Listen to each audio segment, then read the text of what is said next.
The Southwind Coach Conversation brought to you by Dave's Collision Shop and Becker Hardware. The Southwind Warriors with a really nice win on the road last week, knocking off Nashua Plainfield and giving the Huskies their first district loss of the year. Head coach Jason Ohrt joining us to chat about it. How'd you get it done last Friday, Coach?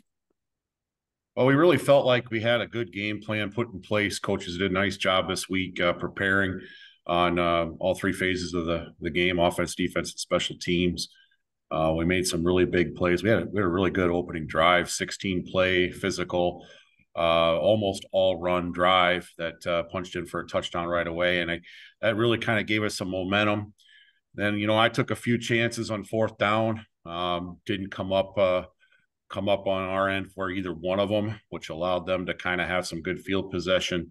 And they were able to punch in a couple touchdowns in the opening half. But then we made a really nice play. Brady Ortt threw a really good pass to Nolan Sabelka in the corner of the end zone to bring it to a 2-point game at the half. And then we picked off a pass right before half. So I really felt like the momentum was in our favor, even though we were down. And then you hit a 41-yard field goal, and I just think the adrenaline just went sky high in everybody at that point, and we really held down and played some really good defense in the second half and got the win. And defensively, shutting down a team like Nashua Plainfield that has put up a decent amount of points this year, especially in that second half. How key was that, and how specifically did you slow down Nashua Plainfield in the second half? Well, we really kind of focused in on their tendencies by down, and that's kind of something we've always believed in when playing a team like that runs the wing T so well, is that you got to try and predict tendencies a little bit in order to get the right alignments that you want to stop certain concepts. And with the wing T, the sweep and the trap and the belly are three of the big run plays that they like to run, and they're really good at them. They're really good at them, and they execute those well. But I felt like we really had some good schemes in place to try and slow them down. They got a few here and there on us, but we did a really good job in forcing them to kind of march down the field and not give away any big explosive runs for the most part. And you were +2 in the turnover give take. That was something that was a major issue for your team early on in the season. And you've really turned that statistic around over the last 3-4 weeks. How has that happened? Yeah, we've just really focused on ball control and ball security on our offense, minimizing the risk taking. I felt like most of our turnovers on offense in the beginning of the year was because we were just taking too many risks and not trusting the system. And so we've really kind of focused on that. And then defensively, we've just been really opportunistic. And our defensive backs are really savvy. We've given up some short stuff and had to make tackles and given up 10, 15-yard plays. But I feel like our guys are pretty good at keeping things in front of them. And when a team presses and tries to throw the ball down the field, we feel pretty confident that we're going to have a chance to make a play with it.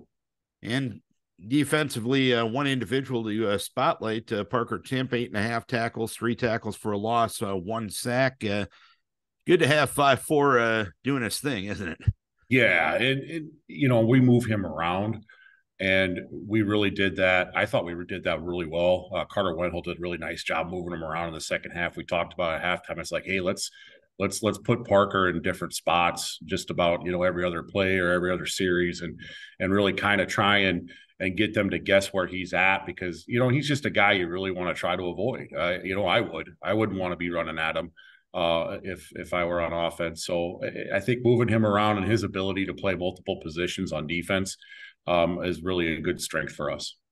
Getting back to the field goal that Carson hit, the 41-yarder, it isn't like you haven't had kids that haven't had the ability to put the ball through the uprights, but when's the last time you had one from that long go in? Well, we did some research. I think the last time would have been the 2018 season. Maybe we hit one from about 40. Okay. But this is the longest we've had since I've been at Southwind. That's a pretty good feat. This week, no pun intended, by the way. This week, you head down to North Tama, big ball game for district and playoff implications. What do you expect on Friday night? They've been struggling a little bit putting points on the board, but when they're hot, they're just as good as anybody on offense. They've got a lot of athletes. They got some big kids up front. They struggle a little bit running the football. They use their quarterback a lot in that aspect, and a lot of it is because they're trying to press the ball down the field, and he just tucks it away and runs a little bit here and there. So we're really going to have to put some pressure on them a little bit and try to do it without 5 and 6 man pressure schemes. We've got to try and do it with, maybe 3 or maybe 4 guys attacking the quarterback. So that way we can maximize our coverages in that aspect. And so that's going to be a challenge. We haven't had kind of one of those pass heavy teams really yet on the schedule. And so we're really going to have a good week of practice. And I know our kids are up to the challenge. We know that this game means everything to us. But they're going to have a hard time, trying to deal with what we do too as well. So, it's just going to be a battle of what we continue to do, what we've been doing, playing great special teams, controlling the football, scoring when we can, getting first downs, and forcing them to as many 3 and outs as possible. All right, Coach, hopefully that's exactly the formula that'll get a Warrior victory this Friday night. Keep your kids healthy. We wish best of luck. All right. Thank you, Darren. Head coach Jason Ohrt, brought to you by Dave's Collision Shop and Becker Hardware.